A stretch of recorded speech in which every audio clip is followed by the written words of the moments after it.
I'm joined by Abah Ofon, a soft commodities analyst for Standard Chartered Bank in Singapore. Abah, good morning. Thanks very much for joining us today. Morning, Mark. Let's just start off with, what's happening in Egypt and the fear that the similar sort of unrests could spread across the region and to other parts of the world. I mean, are we approaching another global food crisis?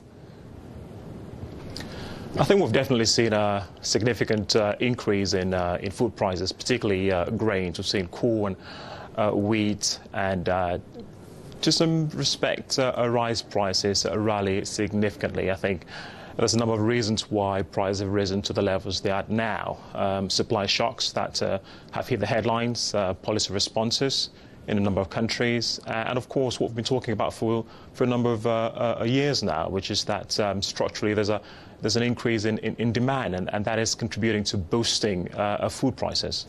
In the short term, the World Bank says a solution obviously is targeted government aid plans for the poor, such as school feeding programs. But what about longer ahead, Abah? What solutions, what measures need to be implemented?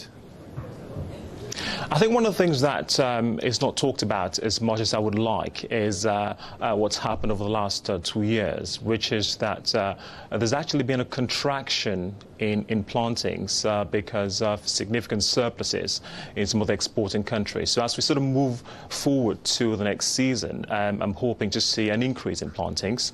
But added to that, there is need for additional investment in farming. There's need for improvements in the infrastructure, which will help to boost yield. I think those two things are of key importance. What about price volatility? What steps can be taken, to reduce price volatility?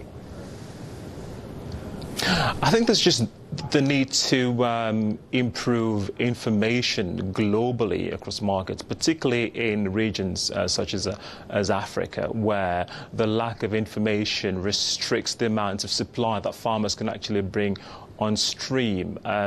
Having said that, I think there is also the need to sort of improve access to markets for some of the players in the market. I think that would help to stem volatility. I mean, there's been talk by the CFTC and some of the other exchanges to limit speculative participation in the market. But, again, that is really a kind of worms. And, I mean, you mentioned, flooding in Australia, cold conditions in China. I mean, would long-range weather forecasting be of benefit to these developing countries?